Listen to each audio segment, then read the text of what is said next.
আজকের এই এক্সপ্লেনারে সবাইকে স্বাগত। আজ আমরা এমন একটা বিষয় নিয়ে কথা বলবো যা সারা বিশ্বের লক্ষ লক্ষ নারীর প্রাত্যহিক জীবনের অংশ। পলিসিস্টিক ওভারি সিন্ড্রোম বা সংক্ষেপে PCOS এর ব্যবস্থাপনায় মূলত দুটো শক্তিশালী দৃষ্টিভঙ্গির মধ্যে একটা দারুণ বিতর্ক রয়েছে। একদিকে আছে আধুনিক চিকিৎসা বিজ্ঞানের পদ্ধতি, আর অন্যদিকে আছে সম্পূর্ণ জীবনযাত্রা ভিত্তিক বা হোলিস্টিক অ্যাপ্রোচ। চলুন কোনো ভূমিকা ছাড়াই সরাসরি এই দুই পদ্ধতির বিতর্কের গভীরে প্রবেশ করি। শুরুতেই একটা গভীর প্রশ্ন দিয়ে শুরু করা যাক। PCOS-এর আসল দামটা আসলে কতটুকু? গবেষণাপত্রগুলো ঘাটলে দেখা যায় এর প্রভাব যে শুধুই শারীরিক বা বায়োলজিক্যাল তা কিন্তু নয়। যারা এই অবস্থার মধ্যে দিয়ে যান তাদের জন্য এই সমস্যা গভীর সামাজিক এবং মানসিক স্তরেও মারাত্মক প্রভাব ফেলে। এই উদ্ধৃতিটা একটু খেয়াল করলেই আমরা বিজ্ঞানের বাইরের বাস্তব চিত্রটা বুঝতে পারব। গবেষণায় দেখা যাচ্ছে ঋতুস্রাব বা পিরিয়ড নিয়ে কথা বলাটা অনেক সমাজেই একটা বড়সড় ট্যাবু। এমনকি মায়েরা অনেক সময় মেয়েদের বারণ করে দেন এই বিষয়গুলো নিয়ে বাইরের কারো সাথে কথা বলতে। ফলাফল এক অদ্ভুত একাকিত্ব আর সন্তান ধারণ বা নারীত্ব নিয়ে প্রচণ্ড একটা সামাজিক চাপ, যা এই সমস্যার নীরব কষ্টগুলোকে বহুগুণ বাড়িয়ে দেয়। এই চার্টটা দারুণভাবে PCOS-এর একটা কঠিন বাস্তবতাকে তুলে ধরছে।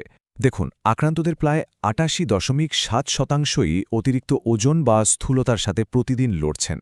কিন্তু সবচেয়ে ইন্টারেস্টিং ব্যাপার হলো বাকি 12.5% মানুষ যাদের ওজন একদম স্বাভাবিক, অর্থাৎ যারা লিন PCOS-এ আক্রান্ত, তারাও কিন্তু ভয়ঙ্কর বিপাকীয় বা মেটাবলিক এবং হরমোনজনিত চ্যালেঞ্জের সম্মুখীন হন।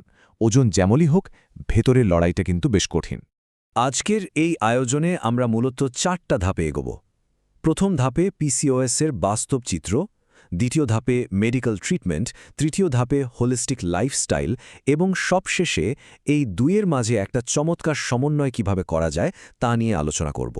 তো চলুন শুরু করা যাক আমাদের প্রথম পর্ব দিয়ে PCOS-এর বাস্তব চিত্র। এই সংখ্যাটা রীতিমতো চমকে দেওয়ার মতো। ভাবা যায় বিশ্বজুড়ে PCOS-এ আক্রান্তদের প্রায় 70%রই কোনো রোগ নির্ণয় হয় না। অর্থাৎ শিক্ষা, সচেতনতা আর ক্লিনিক্যাল সাপোর্টের দিক থেকে আমরা এখনও কতটা পিছিয়ে আছি তা এই একটা পরিসংখ্যান থেকেই একেবারে স্পষ্ট। লক্ষণগুলোর দিকে তাকালে বোঝা যায় এই বোঝাটা কতটা বহুমুখী। অনিয়মিত পিরিয়ড বা পিরিয়ড না হওয়া, সন্তান ধারণ নিয়ে প্রবল ভয়, এগুলো তো আছেই। সেই সাথে হাইপার অ্যান্ড্রোজেনিজম বা পুরুষ হরমোন বেড়ে যাওয়ার কারণে ব্রণ, অতিরিক্ত লোম বা পুরুষদের মতো পেটে মেদ জমা, এই বিষয়গুলো সমাজের চোখে মেয়েদের প্রচলিত ধারণাকে রীতিমতো চ্যালেঞ্জ করে। এর ফলে প্রবল উদ্বেগ, বিষণ্ণতা আর বডি ডিসমরফিয়া দেখা দেয়, যা জীবনযাত্রার মান একেবারেই কমিয়ে দেয়। এবার আসি আমাদের দ্বিতীয় পর্বে, চিকিৎসা বিজ্ঞানের দৃষ্টিভঙ্গি বা মেডিকেল ট্রিটমেন্ট অ্যাপ্রোচ।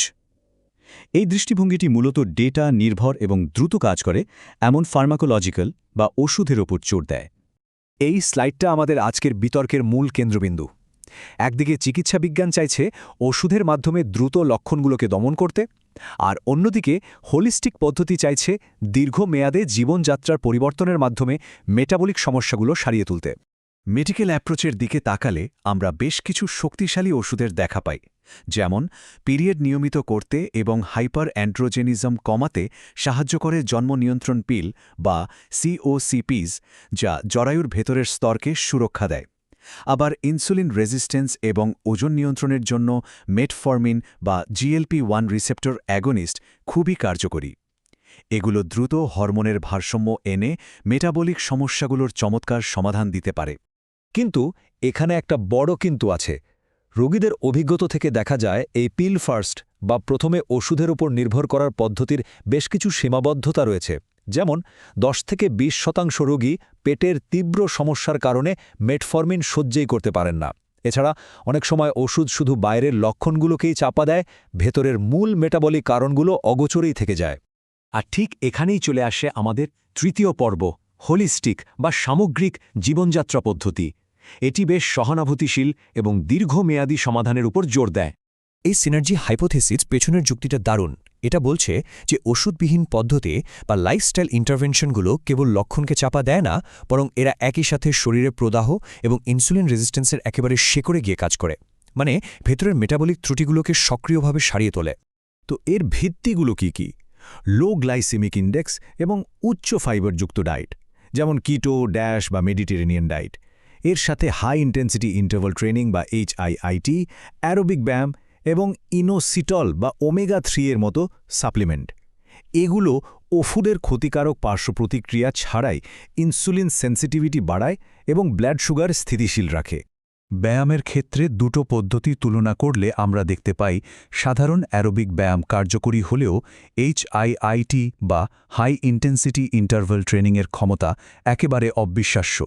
অতিরিক্ত অ্যান্ড্রোজেন হরমোন কমানো থেকে শুরু করে পেটের ভেতরে জেদি চর্বি পোড়ানোর ক্ষেত্রে এর কোনো জুড়ি নেই। এই উদ্ধৃতিটা আমাদের মনে করিয়ে দেয় যে পিসিওএস হলো একটি শারীরিক, মানসিক এবং সামাজিক সিন্ড্রোম। তাই শুধু শারীরিক লক্ষণের চিকিৎসা করলেই হবে না।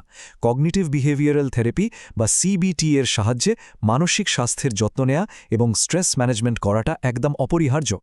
এবার আসি আমাদের চতুর্থ এবং শেষ পর্বে, সমন্বয় বা ভারসাম্যের সন্ধান। চলুন দেখি এই দুটো ভিন্ন মেরুর দৃষ্টিভঙ্গি কিভাবে আসলে একে অপরের পরিপূরক হতে পারে। এই টেবিলটা পাশাপাশি রাখলে পরিষ্কার বোঝা যায় কিভাবে দুটো ক্ষেত্রকে একীভূত করলে একটি দুর্দান্ত এবং বহুমুখী ব্যবস্থাপনা তৈরি হয়। যেমন পিল হয়তো দ্রুত ঋতুস্রাব নিয়মিত করবে, কিন্তু ফাইবারযুক্ত ডায়েট সেই ফলাফলকে দীর্ঘস্থায়ী করবে। মেটফর্মিন ইনসুলিন রেজিস্ট্যান্স কমাবে, আর এর সাথে HIIT বা ব্যায়ামযুক্ত হলে সেই সুফল ধরে রাখা সম্ভব হবে। আবার মানসিক চাপের জন্য ওষুধের পাশাপাশি CBT বা মাইন্ডফুলনেস একসাথে দারুণ কাজ করে। তাহলে একটা আদর্শ কেয়ার প্ল্যান কেমন হওয়া উচিত? প্রথম ধাপে থাকবে ডায়েট, ব্যায়াম আর ঘুমের মতো লাইফস্টাইলের ভিত্তি। দ্বিতীয় ধাপে প্রয়োজন অনুযায়ী সঠিক ওষুধ বা ফার্মাকোথেরাপির মাধ্যমে লক্ষণগুলোর চিকিৎসা। আর তৃতীয় ধাপে থাকবে মানসিক এবং ডিজিটাল সাপোর্ট। গবেষণায় দেখা গেছে উইচ্যাট ভিত্তিক ডিজিটাল অ্যাপের মতো টুলগুলো রোগীদের দীর্ঘমেয়াদে রুটিন মেনে চলতে জাদুকরী সাহায্য করে। এই সমন্বিত পদ্ধতিটা এত জরুরি কেন? কারণ সফল চিকিৎসার জন্য রোগীদের কেবল ডাক্তারের প্রেসক্রিপশনের ওপর নির্ভর করলে চলবে না, বরং তাদের নিজেদের সংস্কৃতি ও পছন্দের সাথে মানানসই সিদ্ধান্ত গ্রহণের মাধ্যমে সেলফ ম্যানেজমেন্ট বা স্ব-ব্যবস্থাপনায় ক্ষমতায়ন নিশ্চিত করতে হবে। আমরা আমাদের আজকের এই এক্সপ্লেনারের একেবারে শেষ পর্যায়ে চলে এসেছি। বিজ্ঞান প্রতিনিয়ত এগোচ্ছে। পার্সোনালাইজড মেডিসিন এবং প্রাত্যহিক অভ্যাসের এই মেলবন্ধন কিভাবে ভবিষ্যতে নারীদের সামগ্রিক স্বাস্থ্যসেবাকে সম্পূর্ণ নতুনভাবে সংজ্ঞায়িত করবে, তার সত্যি ভাবার মতো একটা বিষয়। দীর্ঘস্থায়ী রোগের ক্ষেত্রে নিজের স্বাস্থ্যের দায়িত্ব নিজের হাতে নেওয়াটাই হতে পারে সবচেয়ে বড় বিপ্লব। নতুন কিছু জানারই আগ্রহ এভাবেই বজায় থাকুক।